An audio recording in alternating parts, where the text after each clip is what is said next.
So we're going to go harvest some trees really quickly. It's pretty easy, actually. And yeah, Robin's going to take the camera with us. Go right ahead. And then we'll be right back. You may not be able to hear us for a few minutes, but we'll be here. You can just see us. We're going to be in the field really quickly, and we're going to grab some greens. You want to come with us? Yeah, hang out with us. You can see this is the hedge. This is the hedgerow. So in the line here, we just have trees really close together that I've put in from sticks. And then I have a nice big tree at the end of each one of these. So the first thing that you want to do when you're coming up to the tree to harvest is really just kind of assessing what's coming into the middle. So the first thing that I would even do is just grab something like this all the way back. So that way we can open up the middle. And Amanda, would you mind holding these? We're just going to grab a couple of them as we walk down. See, like even this one here, it's just in the middle. So we're going to come all the way back to the base, to the stem. You know, so that way it's clean right off the main stem.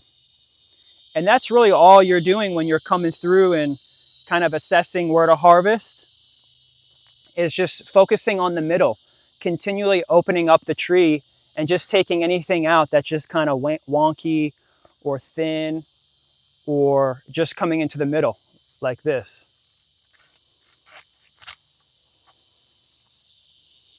And then these little cuts that we're doing, they're really just helping to open up the tree. See how it has like a nice open canopy?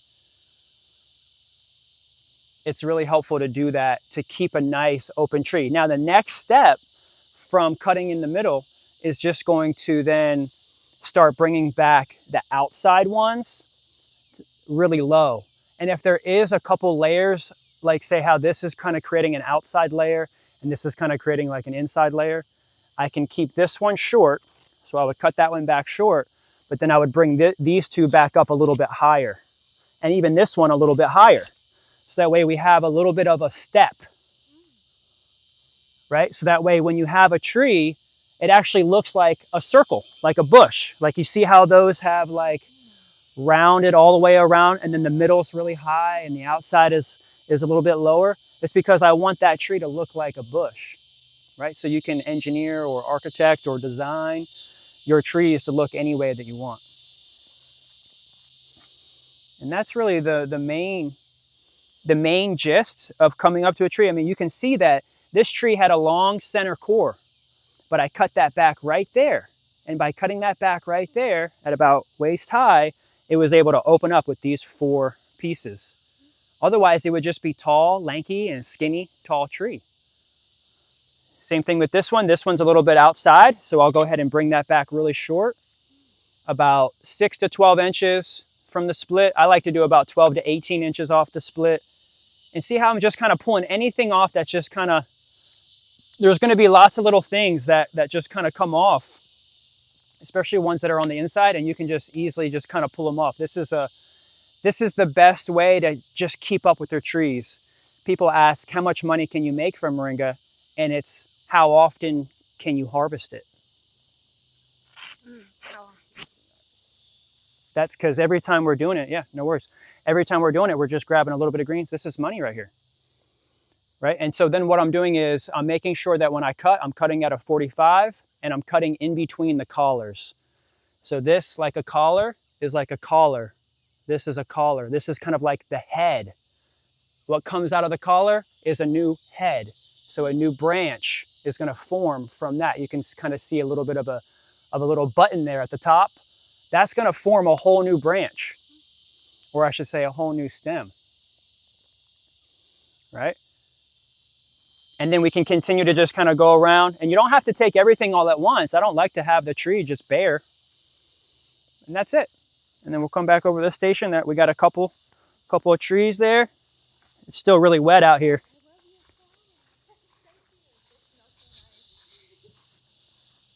And that's it. Just a quick few minutes. We got some greens here, thanks to Amanda and Rada. Yeah, we can set that back up here just to be more stable. It's fine. Thanks, Amanda. For sure. All right. Look at that. We got a beautiful, quick harvest. This is the main gist of the job. You know, if you want to make money from moringa, this is going to be the best way to do it. Let me just grab this real quick, and I'll set this here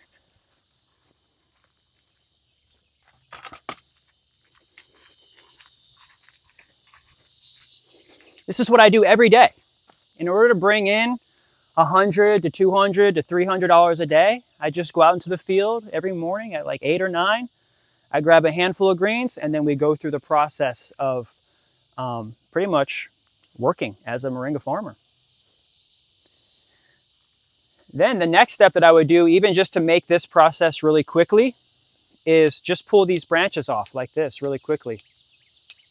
And I'm pulling on a downward motion because it's really easy that way, and they're really soft. The reason why I love moringa is because it's literally the perfect softness for our hands, for man and for woman, to work without too many tools. That's the main reason why I love it, because I'm not having to use heavy machinery. I can pull down a 10, 20-year-old tree if I need to remove it or change it with just this. I don't need anything else. Now this, you notice I popped the top. If I wanted to stick this in the ground, which I could to grow a whole new tree, I would not pop the top. But since, say, this one particularly is just going to be mulch, I can just break it down and we can put that on the pile as mulch. And that's really what most of this does. The excess of this farm makes mulch and soil. So we're constantly raising up the ground level here because we're on a swamp. We're in a swamp. So the ground is actually about 0. I mean, we might be at about like 6 right here because it's really low. We're like in a sink and we're in like a boggy marsh. And so when I first got here, the first thing that I did was say, oh, I need to raise the soil. I need to raise the land. And so I spent the first year dropping hundreds and hundreds of loads of oak mulch all around the property. This area right here was about 5 loads of mulch just dropped right here. Then I had this entire field dropped with mulch. Just the stacks were, you know, this high. And then essentially what I did was I just leveled the entire thing. So that way the whole entire field was about 2 feet high above the ground. Now see, with this one, we're going to go ahead and plant this one. So we're going to keep the very, very top because it takes a lot of energy to regrow a whole new head. And the head is going to also kind of close the loop for the blood, the plasma that's in there, the chloroplast. So to create the root system faster, the energy is going to be sucking up and it's going to be able to have a return system to come back down. If you cut the head, it's kind of like, where do I go? The roots are formed from the bark. The bark is actually what forms the root. So if you want to start a new tree, make sure that you have bark. And then keep in the head and then just stick that in the ground. So then we just come in here.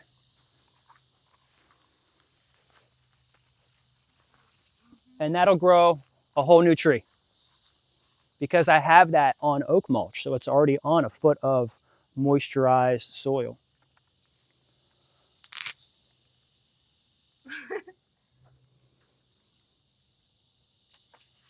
And so you can keep doing that. You can do it like that, or you can also do the quick method. I've only been doing it for 10 years, so I make it look kind of easy. Yeah, you do. Because I've been having to do this a lot. The Moringa show. Great. So that was a great little harvest out here in the field. Thanks everybody for coming in. Try one. Yeah, you want to try one? Go ahead. We'll be back in a few minutes. Oh, Yeah. it is easy. It's not bad. I mean, that's why I love That's moringa. way It's easier soft. than what I was doing. Right? Yeah, you've already gotten your whole load. Yeah, and I Oh, ruined wheelbarrow. it. Oh, you did? Yeah, Oh, I it just gotta took too redo long. it. I did. It happens. Overnight. Yep. You can't even You do can't. it overnight. You cannot. The quality just completely goes down into worm food. Yeah, exactly. So thanks for coming in, y'all. And we will be back in a few minutes. Were there any questions in here before we close up? We can even do a few minutes of questions if you had any for this particular process, for harvesting or stripping the greens. I guess we could talk really quickly about, you know, if you have the time and the energy, then the next step from here, because I would just wash this, and we're going to go into washing next, but I would just take this, put this in the barrel, wash it like this. I have 2 barrels of water, essentially, that just is a wash, or I should say a rinse, or a wash and a rinse. And it's really just making sure the dirt is all off the first round before it goes into the second round, because the first round is always a lot dirtier. We'll talk about washing. We're going to get to that.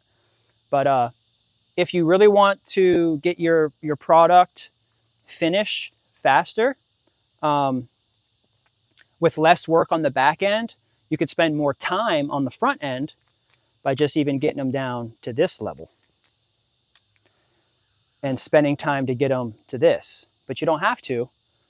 But this also begins the drying process a lot faster, and it prevents, say, like the greens from staying wet longer because they're off of the stem, which has a lot more moisture.